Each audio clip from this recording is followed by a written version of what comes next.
Hello, my name is Luna.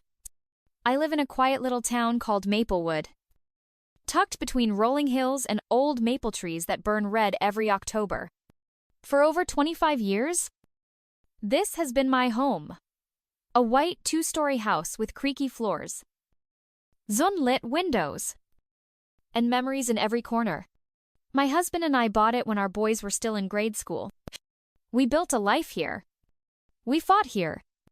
We danced in the kitchen. And we cried when the doctor told us the cancer had spread. I lost him 3 winters ago. After he passed, the silence in this house became deafening. No footsteps. No laughter. Just the ticking of the grandfather clock in the hallway and the occasional creak of old wood adjusting to the cold. But I stayed, because this house held every part of him that hadn't been buried. His tools still hung in the garage. His recliner still sat by the window.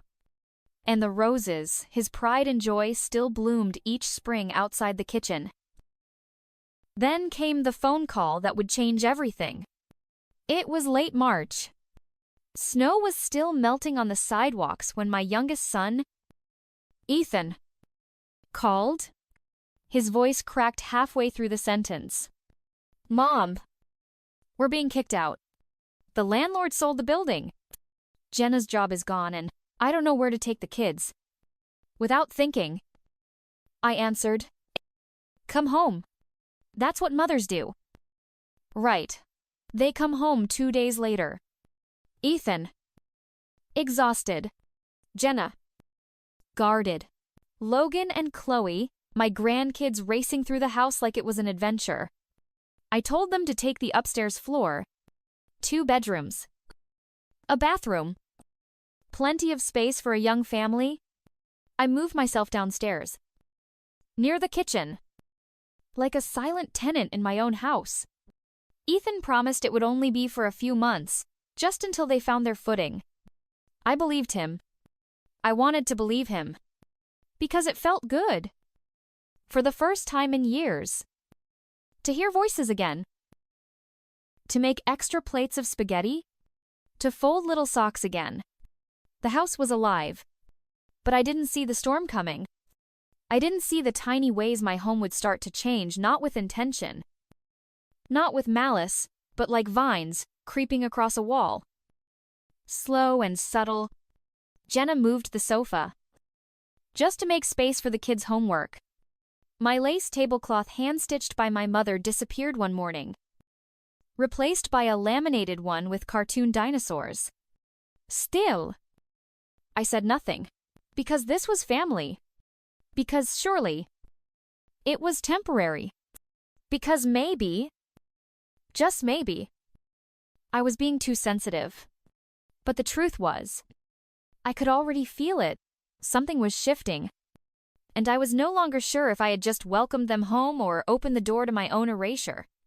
At first, everything felt manageable. Jenna was polite, if a little formal. Ethan worked long hours at a local auto shop in town. And the kids were busy adjusting to their new school. I kept myself occupied with gardening, grocery runs, and folding their laundry when no one was looking. The house, though louder and busier than I was used to, felt alive again. I let them take over the upstairs. I told myself I didn't need much space. I had my bedroom, the kitchen, and the little reading nook my husband built for me years ago. That was enough. Or so I thought. The first change came quietly, almost casually. One Saturday morning, I came downstairs to find Jenna rearranging the living room. My favorite armchair, my husband's chair, had been pushed into the corner. The sofa was now against the far wall, and the bookshelf had been cleared of its photo frames. "Oh, Luna, I hope you don't mind," Yenna said, already fluffing a cushion. "It's just more open this way. The kids have room to do puzzles on the rug." I forced a smile. Of course. Whatever works best. That night, I sat alone in my husband's chair. now facing away from the window. The view of the roses was gone. My knees ached. And so did my heart. More things followed. My antique teacups disappeared from the shelf, replaced with plastic sippy cups and cartoon mugs. The smell of cinnamon candles was replaced by the scent of store-bought air fresheners, kid-friendly. Jenna called them, one by one. My keepsakes were either boxed up or quietly relocated. When I asked about the embroidered tablecloth that had belonged to my mother, Jenna gave a soft chuckle. Oh, that it was too delicate. I put it away for safekeeping. We don't want it getting stained. It never reappeared. By May, she had brought in a new flat-screen television, gifted from a client at her new job at the dental office. Ethan fixed their car, she said proudly. They paid us in tech, the old television. My television was moved into my bedroom without a word. Now you can watch your shows in peace, she told me. As if peace meant being exiled. Even the fridge no longer looked like mine. My yogurts, fresh greens, and cottage cheese were buried behind juice boxes, frozen waffles, and canned whipped cream. I had to search for my own groceries like a stranger in someone else's kitchen. Still, I didn't speak up. Because this was family. Because I told myself it was just an adjustment. Because I believed them when they said it was only temporary. But sometimes, at night, I'd sit in the dark and wonder, how many little pieces of yourself can you give away before you vanish entirely? By the time summer arrived, the house no longer felt like mine. Little things started slipping out of my hands. My routines, my space, my say. At first, Jenna would at least ask Luna, "Do you mind if Cynthia and her kids drop by for an hour or two?" But lately, there were no more questions. Only statements. "Cynthia and her girls are coming over tomorrow. They'll probably stay for dinner." It was no longer a matter of courtesy. It was expected. I tried to hold on to the things that made me feel like myself.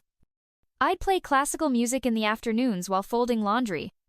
I'd bake on Thursdays, just like I used to with my husband.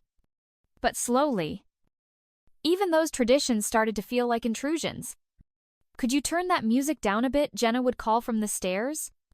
"The kids are doing homework." Even when the music was barely a whisper, her tone made it clear my preferences were a disturbance. Not long after, I caught Logan switching the radio station mid-song. "Grandma, this music's boring." Jenna said nothing, just kept scrolling on her phone. The garden that was the final straw. It was the only place left untouched. My sanctuary. Rows of roses I had tended to for over a decade. Pruned. Fed. Loved. Each one had a story. Some were gifts. Some planted in memory. But one afternoon, I stepped outside and froze. They were gone. In their place stood a plastic slide, a set of swings, and a crooked sandbox made from old fence boards. A makeshift playground.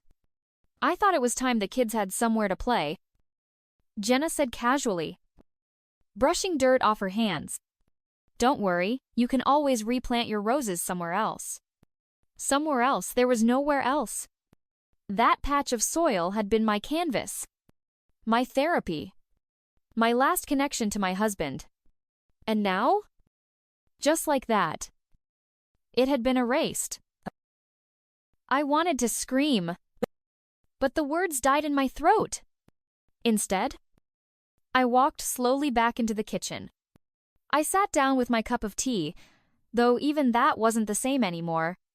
My favorite mug, the one with the tiny painted sparrow, had mysteriously vanished weeks ago. When I asked about it, Jenna shrugged. "Maybe it broke. We have children. Accidents happen." But a week later, I found it stuffed behind jam jars, far in the back of the cupboard. Not broken. Just hidden.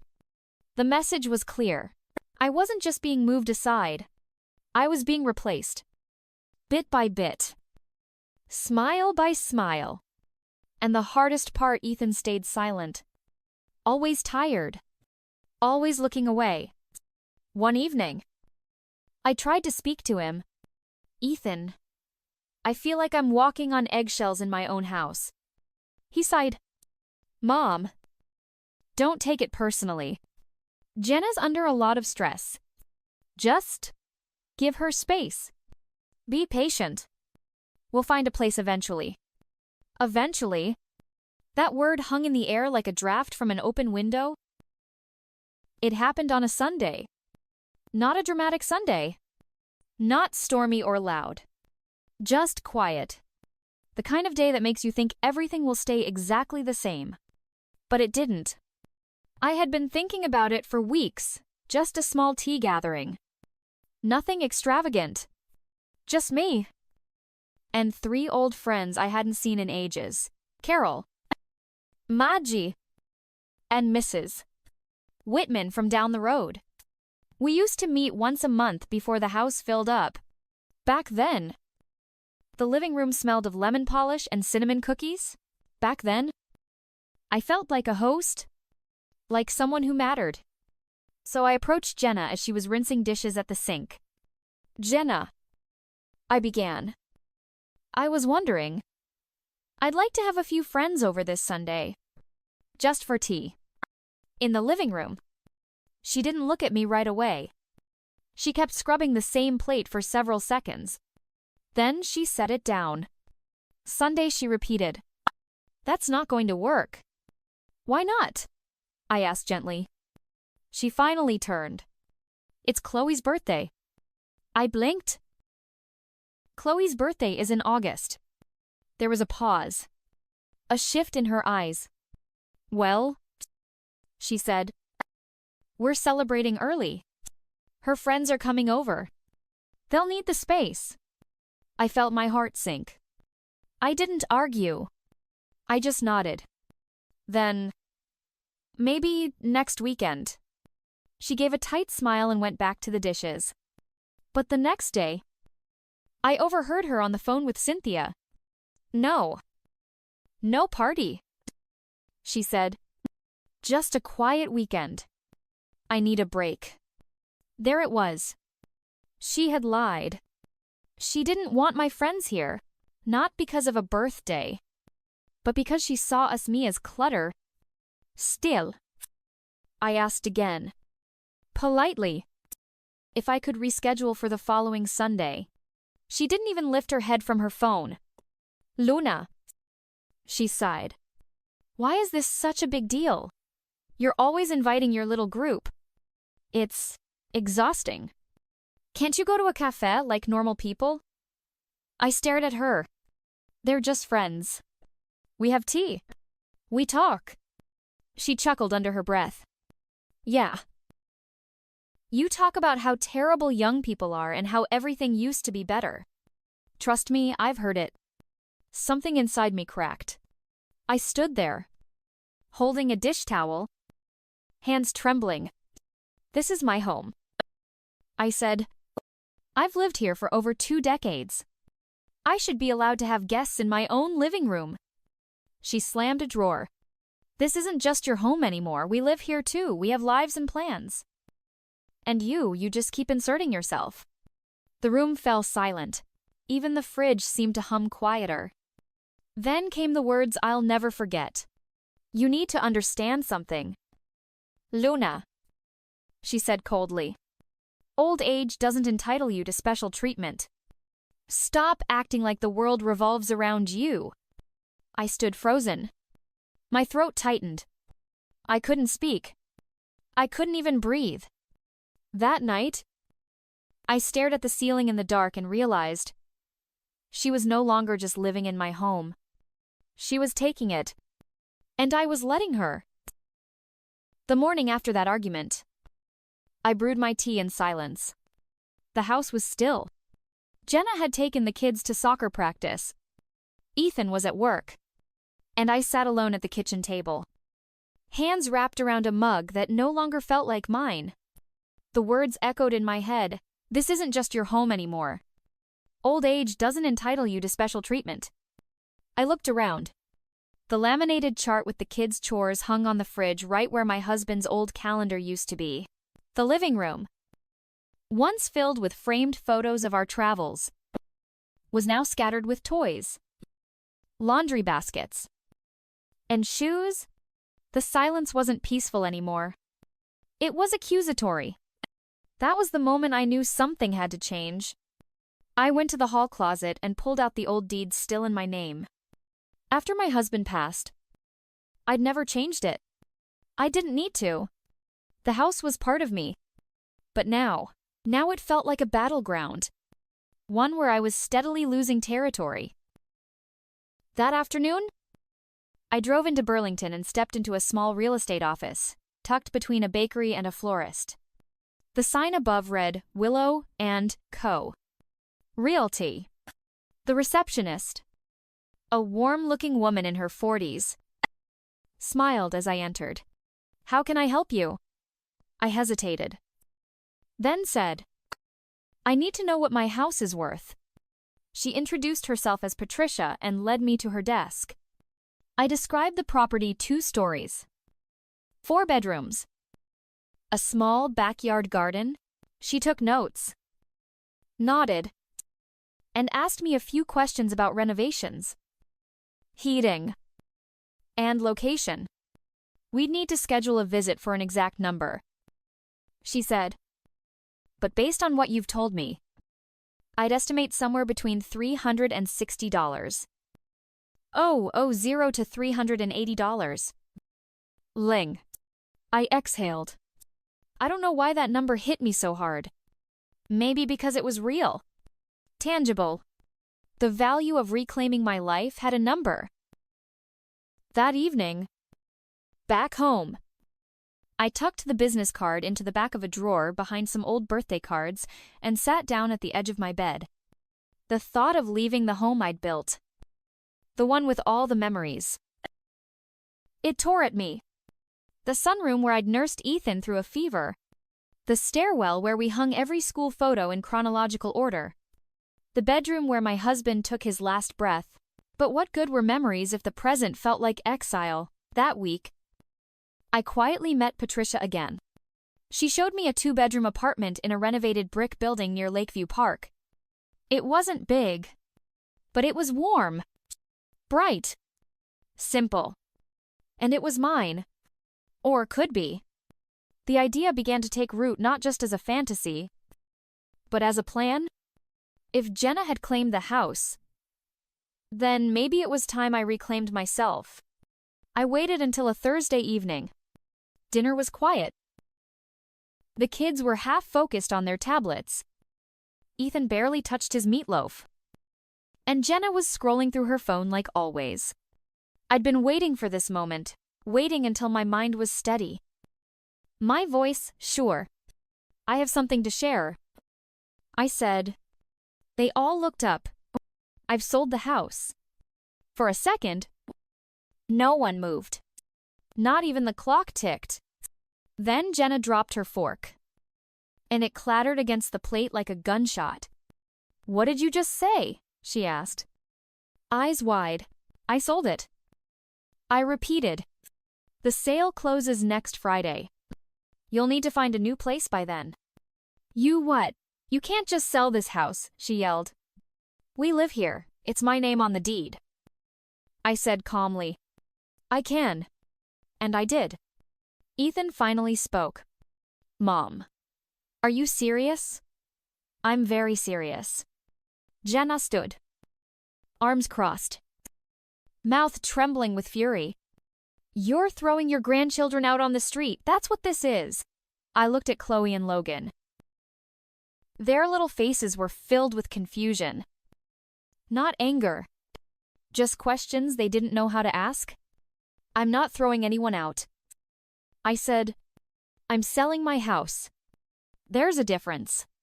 "You didn't even tell us," Ethan said, rubbing his temples. We weren't prepared. We don't have money saved up for deposits. Or first month's rent? Nothing. I nodded. I know. But I've tried talking to you both. Many times. And every time, I was told to be patient. To wait. But this is our home too. Jenna snapped. No. I replied. It's not. You are guests. And guests don't take over the living room. Replace furniture. Or erase someone's life one drawer at a time. Jenna's eyes burned. You'll regret this. Maybe. I said, but not as much as I'd regret staying silent another year. Ethan sat down heavily. Mom, where will we go? You'll figure it out. You're both capable. You work. You're young. You have options. Jenna laughed bitterly. This is what you call family. This is what a mother does. This is what a woman does when she's been made invisible in her own home. There was silence again. But this time, it felt different. Final. I've bought an apartment in Burlington. I added, it's small, quiet, but it's mine. And for the first time in years, I'll breathe. Chloe's voice cut through the room like a whisper.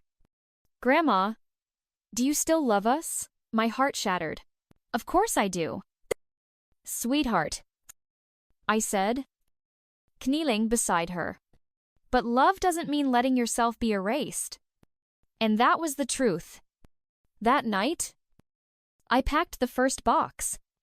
Not with clothes. Not with dishes.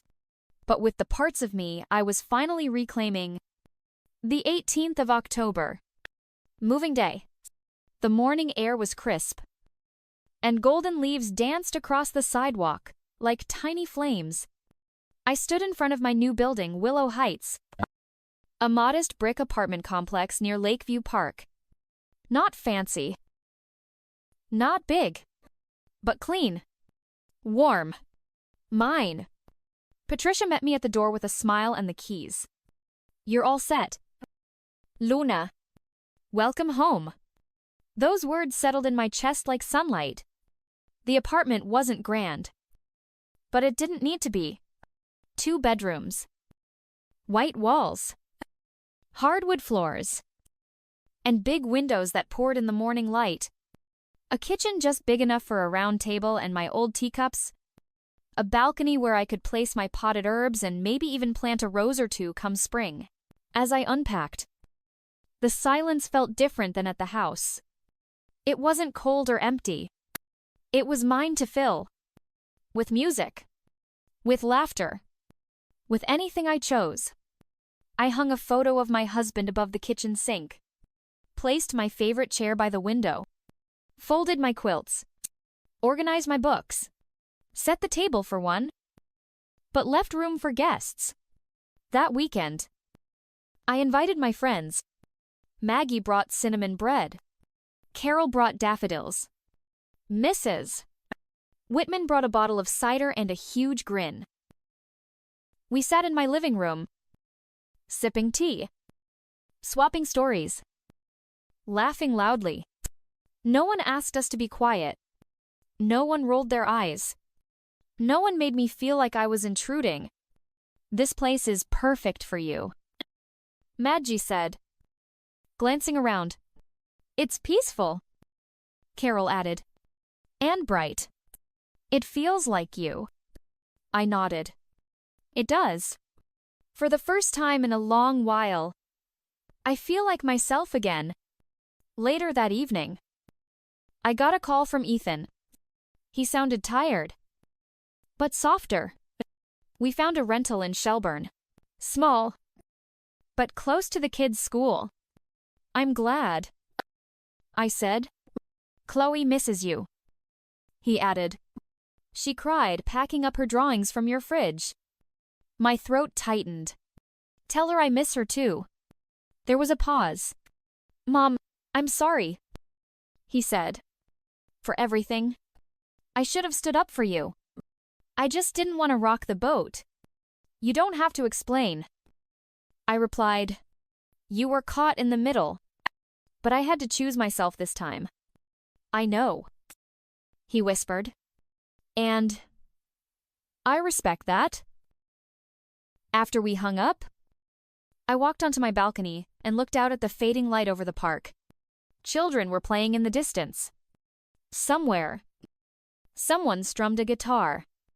And I stood there, wrapped in a sweater, holding a cup of tea, finally breathing freely. I wasn't anyone's guest. I wasn't someone's burden. I wasn't a placeholder in my own story. I was Luna. And I had come home. A few weeks after I'd settled in, something unexpected happened. I got a call from Marissa Bennett, the woman who had bought my old house with her husband, Jason. We had spoken briefly during the sale, but nothing more. Her voice was warm. Hi, Luna. I hope I'm not bothering you. I just found out something interesting and thought I should reach out. Go ahead, I said curiously. Well, my Aunt Esther lives in Bari, and she mentioned her close friend Mira. Turns out Mira talks about a dear friend named Luna from Maplewood all the time. That wouldn't happen to be you, would it? I smiled. That would be me. Marisa lauft. Small world. Isn't it anyway? We have this guest room in the back of the house. Used to be a workshop. We've been thinking of converting it into a studio. If you ever know someone looking for a quiet rental, maybe a family member, we'd love to rent it to someone like you. Or someone close to you. I thanked her and hung up with a heart strangely full. Later that evening, I called Ethan. Sweetheart, I said, you mentioned struggling with rent. What if I told you there's a little place, separate entrance? Quiet. Safe. And back in Maplewood, he paused. Back. There, yes. It's on the Bennett's property. You'd have your own space. It's temporary. But it could give you time to breathe. And Chloe could be near her friends again. I'll think about it, he said. Thank you, Mom. And he did. A few weeks later, Ethan moved into that converted studio with the kids. Jenna, I heard, took a job in Montpelier and began commuting. We weren't close, not yet, but the bitterness had cooled. Space does that sometimes. I saw the kids again. Not as daily chaos or background noise, but as visitors. As love. Chloe brought drawings. Logan brought a pine cone he found at the park, because it looked like a tiny tree. They sat on my new couch, snacked on cookies, and listened when I spoke. And I listened when they did. It wasn't perfect, but it was healing. Now, I wake up each day with sunlight filtering through curtains I chose. I water my plants. I sip coffee while reading the newspaper front to back. I walk down to the bakery on Saturdays. Sometimes I have tea with my friends. Sometimes I just sit on the balcony and watch the clouds move. I am no longer erased. No longer silenced. No longer waiting for permission to live in my own life. Some people think starting over at 68 is reckless. Some call it sad, but I call it sacred. Because peace is never too late. So if you're listening to this, maybe you're feeling what I once felt. Pushed aside. Unseen. Tired of walking on eggshells in a place that used to be yours. Let me ask you something. How much of yourself are you willing to give up before you finally say, enough? My name is Luna. And this time, I chose me.